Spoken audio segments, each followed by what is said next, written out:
Hi group members.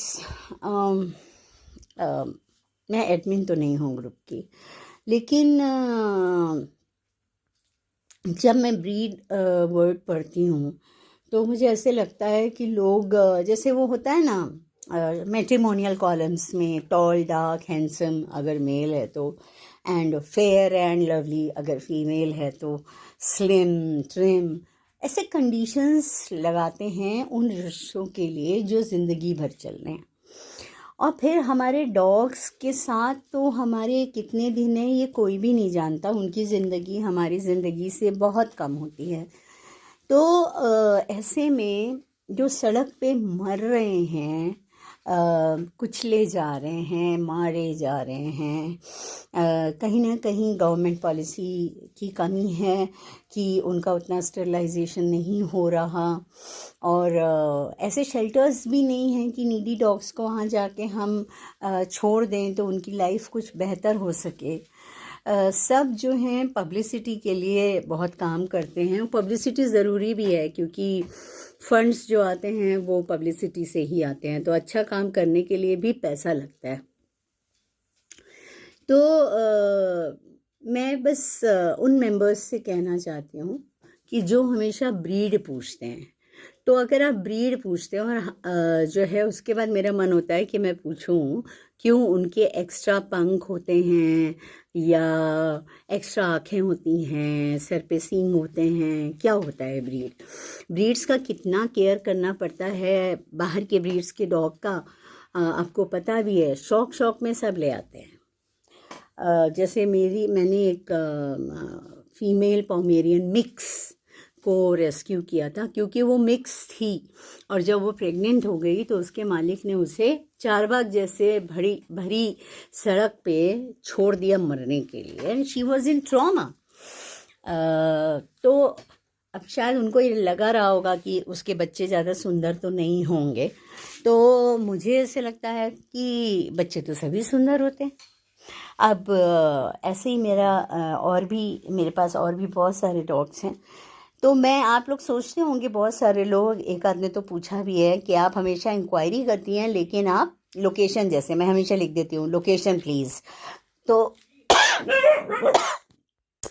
Continuing what I was saying कि मैं जब पूछती हूँ लोकेशन या ब्रीड या नियर बाय कोई लैंडमार्क, वो जो लेना चाहते हैं, रिमेंबर मैं ख़रीदना वाले वर्ड नहीं यूज़ कर रही हूँ, जो लेना चाहते हैं वो जो हैं वहाँ जाके ले सकें।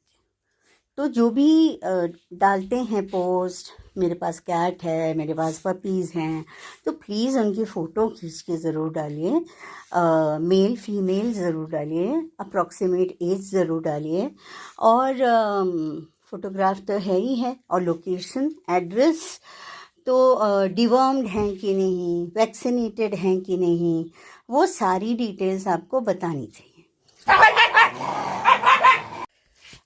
जैसे मैंने कहा कि ये सारी डिटेल्स जो हैं वो ज़रूर मेंशन होनी चाहिए। इससे और अगर कोई कांटेक्ट नंबर है तो उससे क्या होता है कि जो भी लेना चाहता है, देखिए मेरा एक बाहुबली तो इसको मैंने सड़क से उठाया था, मैं इंडीज़ को ही मैंने अडॉप्ट किया है, और एक मिक्स ब्रीड है और उसके बच्चे हैं। तो मैंने या तो अडॉप्शन कैंप से अडॉप्ट किया है या सड़क पे कोई बिल्कुल मरने जैसी हालत में था। मिनी जो है, जो मिक्स है, वो she was heavily pregnant and उसको अबैंडन कर दिया गया था। तो मतलब आप लोग जब ब्रीड पूछते हैं तो मुझे नहीं समझ में आता कि लोग ब्रीड क्यों पूछते हैं।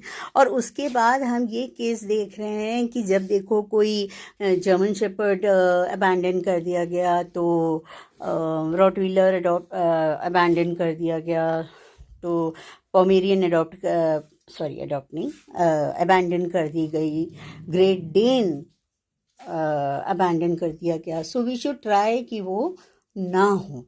There is no other reason. I would say कि आप अगर पेट शौकीन हैं, ठीक है, आपको अगर कोई पर्टिकुलर ब्रीड चाहिए, फिर साथ में एक इंडियन को भी अडॉप्ट करिए. They will make a beautiful contribution to your family. मेरे पास 8 इंडियन डॉग्स हैं और वो सब जो हैं उनकी हेल्थ अच्छी रहती है. सीजनल कुछ हुआ कभी तो ठीक है, अदरवाइज कुछ नहीं. They all are sterilized, they all are properly vaccinated. तो it's a big responsibility.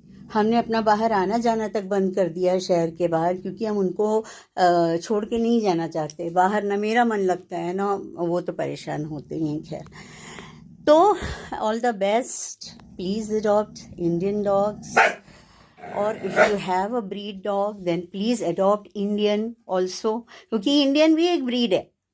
Indian pariah dogs, okay, that's also a breed. हम ही उनको इंडी, स्ट्रे इंडीज इस तरह से शॉर्ट में कह देते हैं.